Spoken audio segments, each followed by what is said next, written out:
Reproductive health पे। आ जाओ भाई, ये चैप्टर, ये वाले नोट्स आपने जरूर कराए होंगे। चलो भाई आ जाओ, फटाफट से करते हैं बच्चों। 1951 में वो कौन सा देश था जिसने कहा था कि पॉपुलेशन कंट्रोल करो वरना कि फट जाओगे? कौन सा देश था वो? जल्दी बता चैट बॉक्स में। 1951 था वो दिन, ठीक है, 1951 का वो था दिन जब इंडिया ने ये बात बोली थी, इंडियन गवर्नमेंट ने पहली बात बोली थी फैमिली प्लानिंग, कि भाई फैमिली प्लान कर ले, ठीक है। हम अपनी बातें सुनते नहीं है बट हम कहते बहुत मस्त है, ठीक है बच्चों, ठीक है। इन्होंने एक पूरा का पूरा ऑर्गेनाइजेशन बना दी जिसका नाम था आरसीएच, ठीक है। और इसकी जो फुल फॉर्म है वो बहुत ज्यादा नीट में पूछी जाती है। और आरसीएच की फुल फॉर्म क्या थी बच्चों? Reproductive and child health care, ठीक है। इसने क्या कहा? इसने कहा मेरे बच्चों, take care of mother after pregnancy. ऐसे नहीं कि भाई अच्छा बच्चा हुआ है नियोनेटल केयर, बच्चे की भी केयर कर, माँ की भी केयर कर।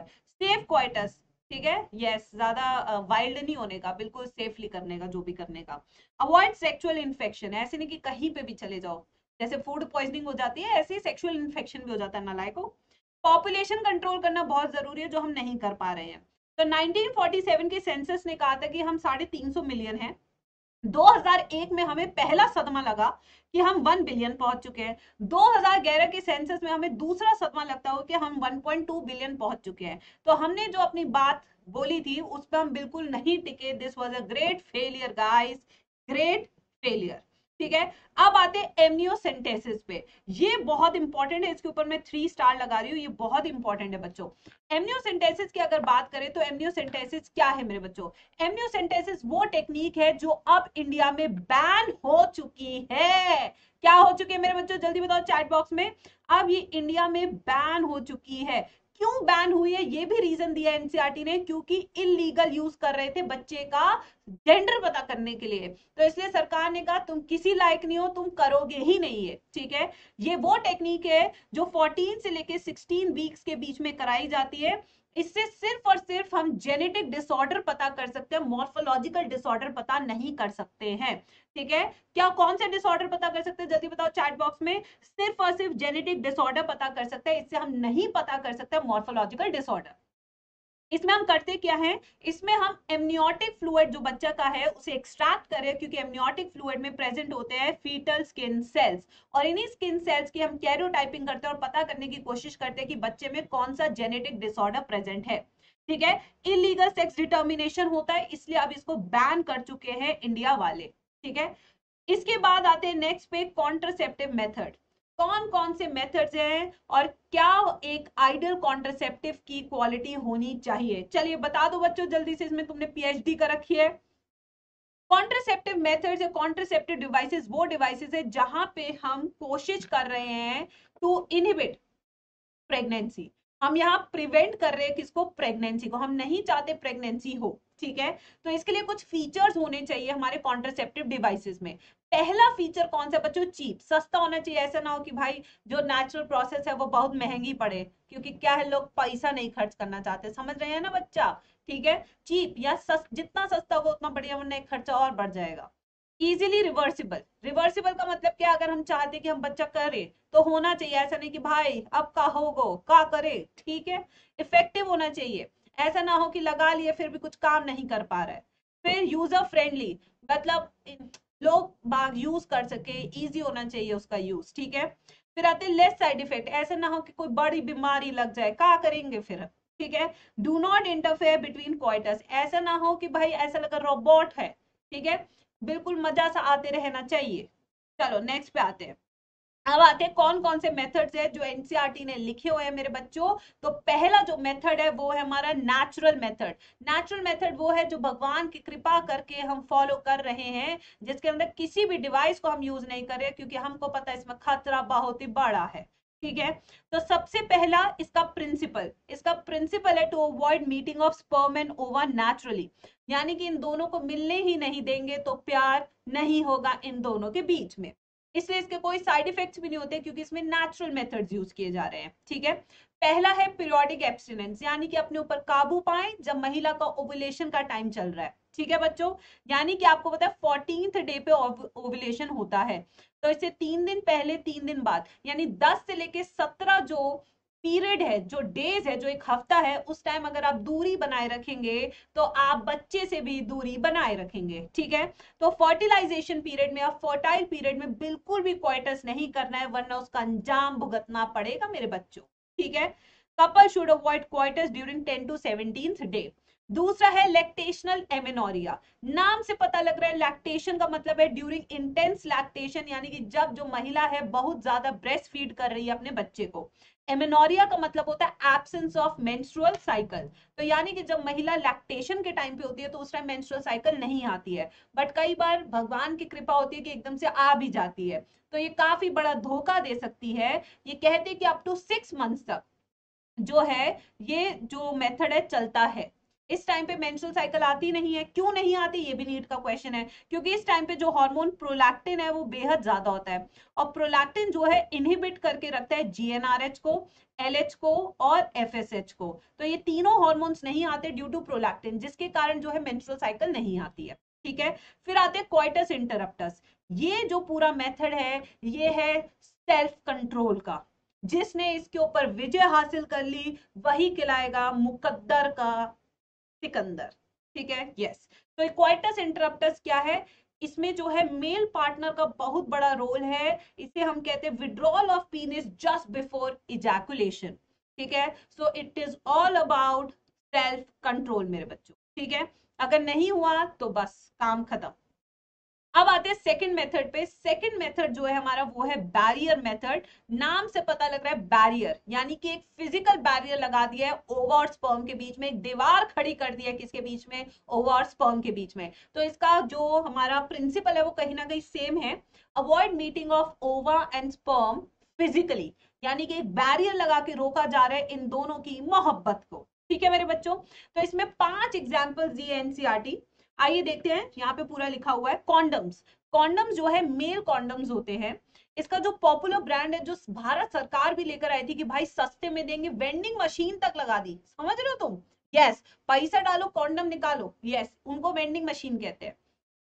तो सबसे पहले था मेल कॉन्डम, जो कि पीनेस पे पहना जाता है, लेटेक्स शीट से बना होता है, ये प्रिवेसी टू यूजर देता है, डिस्पोजेबल ये होते हैं, रीयूजेबल ये बिल्कुल भी नहीं होते हैं, एसटीडी से भी प्रोटेक्शन मिलती है, ठीक है मेरे बच्चों। फिर आते हैं फेमिडोम्स। फेमिडोम्स महिलाओं का कॉन्डम कहलाता है, ठीक है। इसमें एक बड़का रिंग होती है और एक पीछे छुटका रिंग होती है, ये छुटकी रिंग क्लोज्ड होती है, ये वजाइना पे पहना जाता है, ठीक है। प्लास्टिक या थिन रबर से बना होता है, प्रिवेसी देता है, डिस्पोजेबल है, रीयूजेबल नहीं है, ये भी प्रोटेक्शन देता है एसटीडी से। फिर आते हैं वॉल्स, कैप, डायफ्राम्स। ये तीनों के तीनों सर्विक्स में पहने जाते हैं, ये भी प्लास्टिक से बने होते हैं, प्रिवेसी ये भी देते हैं, डिस्पोजेबल ये भी होते हैं, ये रीयूजेबल भी होते हैं कि निकाला धोया वापस लगा लिया, निकाला धोया वापस लगा लिया, ठीक है, यस। तो इसलिए रीयूजेबल होते हैं, बट एसटीडी से प्रोटेक्शन नहीं मिलता है मेरे बच्चों, तो ये इसका एक जो बेनिफिट है वो नहीं है मेरे बच्चों, ठीक है। चलो अब आते हैं थर्ड मेथड पे, जिसका नाम है केमिकल मेथड। कौन से मेथड से, केमिकल। केमिकल्स में हम वो मेथड यूज करेंगे जिससे हम स्पर्म को मार डालेंगे। किसको मार डालेंगे बच्चों, स्पर्म को मार डालेंगे, यानी कि यहाँ पे हम यूज करेंगे स्पर्मिसाइडल केमिकल्स। क्या यूज करें, स्पर्मिसाइडल केमिकल्स, जिसके अंदर हम यूज करते हैं बैरियम सल्फेट, ठीक है, या यहाँ पे यूज कर सकते हैं हम जिंक सल्फेट। कुछ लोग कहते हैं कि नहीं हमको डबल प्रोटेक्ट, क्या करते हैं, वॉल्ट्स। देखो मान लो कि वॉल्ट है ये, ठीक है, ये वॉल्ट है, ठीक है। फिर यहाँ पे क्रीम लगा ली जिंक सल्फेट वाली स्पर्मिसाइडल, ठीक है। फिर इसको इंसर्ट कर दी, अभी स्पर्म आएगा, उसको रोक दिया और उसको मार भी दिया, this is called double protect. कुछ लोग कहते हैं हमको रिस्क नहीं लेना लाइफ में, ठीक है भाई, कर लो, जैसी चीज की मर्जी। लोग कहते हैं ये बना देते हैं, बस सिंपल सा लाइफ है, ठीक है बच्चों। चलो अब नेक्स्ट आते हैं सबसे इंपॉर्टेंट जो कि पीवाईक्यू है, दैट इज आर आईयूडीज। ये तो आपको पक्का एक क्वेश्चन नीट में दिखेगा ही दिखेगा, ये तो आप मेरे से लिखवा लो, ठीक है। आईयूडीज क्या है, इंट्रा यूट्राइन डिवाइसेस। नाम से पता लग रहा है यूट्राइन मतलब कहाँ इंसर्ट करेंगे, यूट्रस में। पहले तो ये बोलो नालायक को, कहाँ इंसर्ट करेंगे, यूट्रस में।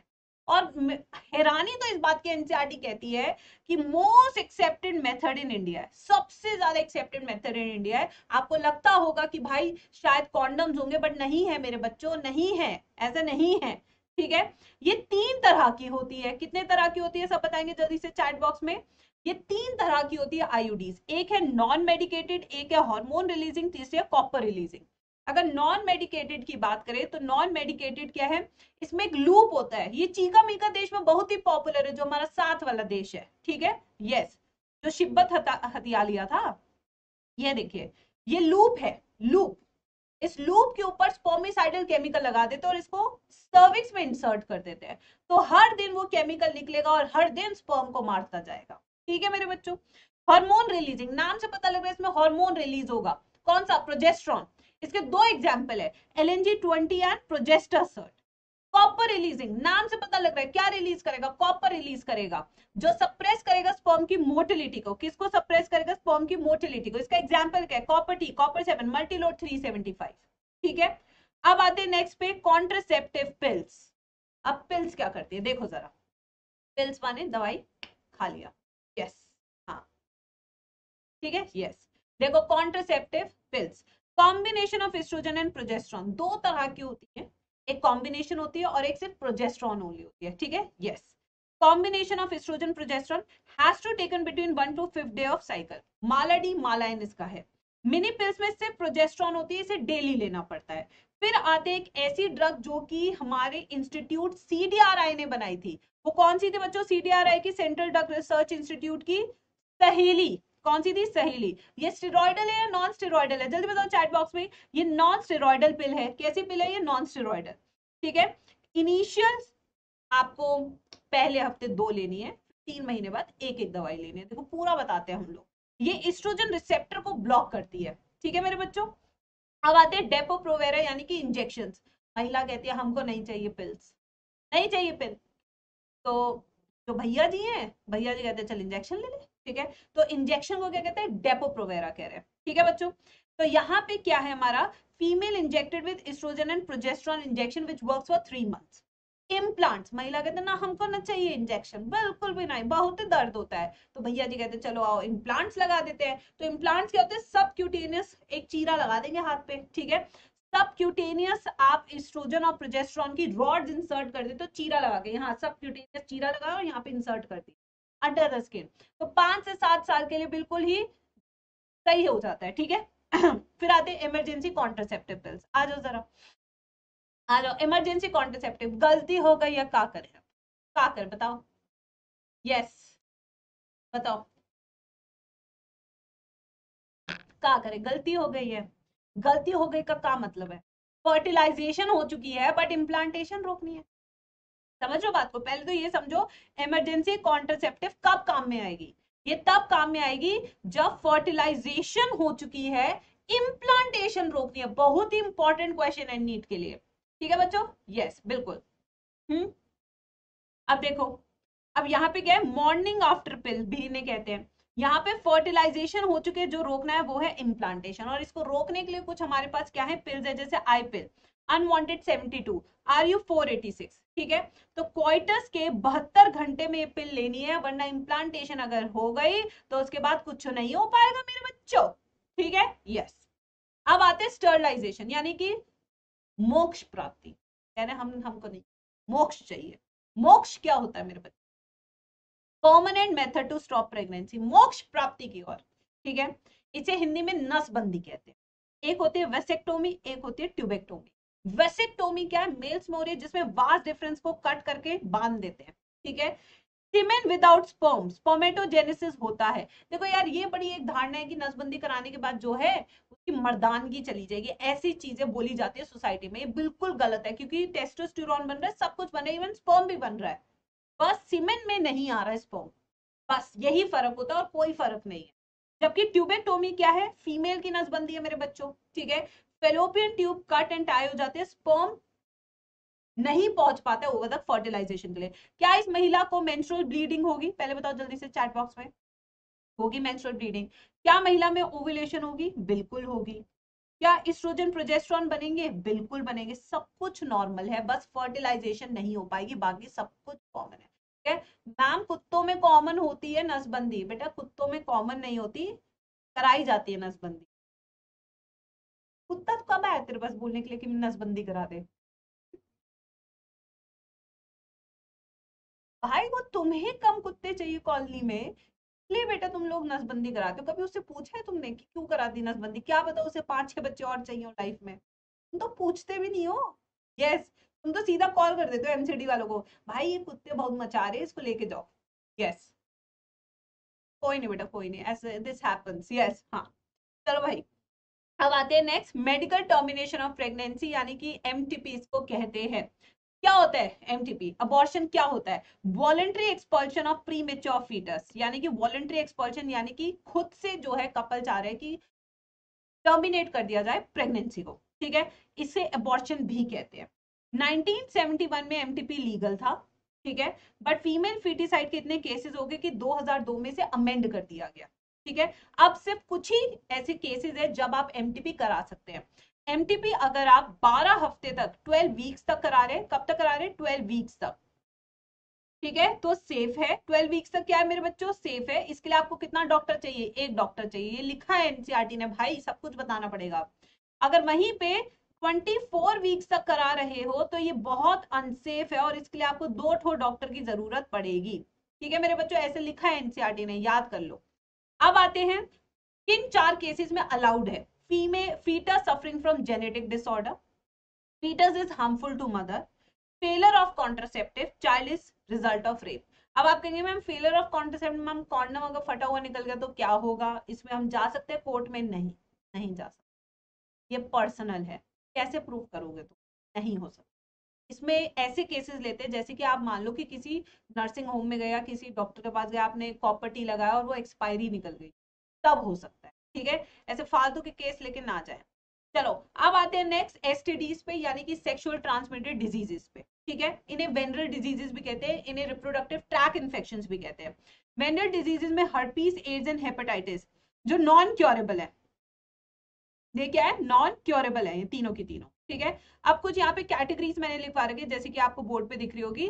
पहला बैक्टीरियल का एग्जांपल क्या है? क्लेमेडियासिस, जो कौन करता है? क्लेमेडिया ट्रैकोमैटिस, बस ये मैच द फॉलोइंग आता है नीट में, ठीक है।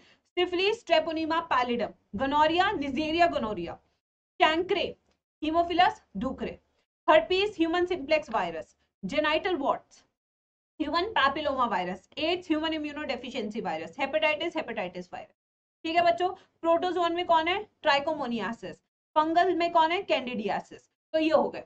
अब आते हैं असिस्टेड रिप्रोडक्टिव टेक्नोलॉजी यानी कि आर्ट। उससे पहले हम एक छोटा सा टॉपिक पढ़ेंगे जिसका नाम है इनफर्टिलिटी।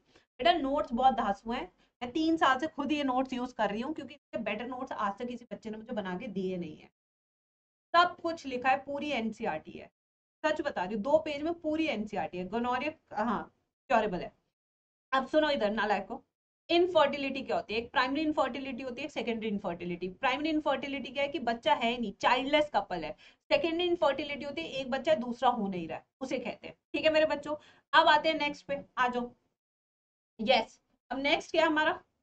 Assisted reproductive technology. भाई इनफर्टिलिटी के रीजन तो बता दो, एक आध तो बता दो, हैं स्तुति, एक आध तो बता दो। मेल्स में क्या है? ओलिगोस्पर्मिया, ठीक है, इरेक्टाइल डिसफंक्शनिंग, यस, ये कुछ रीजन है इनफर्टिलिटी के। और फीमेल में इनफर्टिलिटी का रीजन क्या है? चल जल्दी बता चैट बॉक्स में। फीमेल में हार्मोनल इम्बैलेंस, स्ट्रेस, ये कॉर्टिसोल है जो तुम्हारी जिंदगी बर्बाद करके रखा है, यस, ठीक है। अब आते हैं इन विट्रो फर्टिलाइजेशन यानी कि आईवीएफ। आजकल तो भाई बहुत ज्यादा क्लिनिक हो गया आईवीएफ के, अगर आप देखेंगे, ठीक है। आईवीएफ क्या है? In vitro. इन विट्रो का मतलब क्या होता है? जब फर्टिलाइजेशन बॉडी से बाहर होती है उसे इन विट्रो कहते हैं, ठीक है बच्चों। अगर इन विट्रो फर्टिलाइजेशन के बाद अगर 8 सेल स्टेज पे है तो कहां ट्रांसफर करेगा? फेलोपियन ट्यूब में। इस प्रोसीजर को क्या बोलेंगे? Zygote intrafallopian transfer. अगर मोर देन 8 सेल स्टेज है तो कहां ट्रांसफर करेगा? यूट्रस में करेगा, जिसे बोलेंगे इंट्रा यूट्राइन ट्रांसफर। अगर मान लो कि स्पर्म इतना निकम्मा है कि फर्टिलाइज ही नहीं कर रहा है तो इंजेक्शन लगाना पड़ेगा जिसको कहते हैं इंट्रासाइटोप्लाज्मिक स्पर्म इंजेक्शन, ठीक है। फिर आते हैं गिफ्ट। गिफ्ट में क्या है? महिला जो है अपना ओवा नहीं बना पा रही है but she has a uterus to hold child, to hold foetus, तो यहाँ पे उसे ओवा किसी और मदर से लेना पड़ेगा, ठीक है, तो बच्चा उसका ओरिजिनल नहीं होगा जेनेटिकली, ठीक है, यस। अब आते हैं आर्टिफिशियल इंसेमिनेशन। कब कराते हैं आर्टिफिशियल इंसेमिनेशन? जब ओलिगोस्पर्मिया इरेक्टाइल डिसफंक्शनिंग होता है। इरेक्टाइल डिसफंक्शनिंग कब क्या होता है? जब लड़का इरेक्शन नहीं होल्ड कर पाता है till the completion of coitus, तो उसे इरेक्टाइल डिसफंक्शनिंग कहते हैं, ठीक है। इतनी भाषा तुम्हें उसकी पता ही होगी। समझ में आ गया ये वाला चैप्टर भी? जल्दी बताइए चैट बॉक्स में, 2 चैप्टर डन।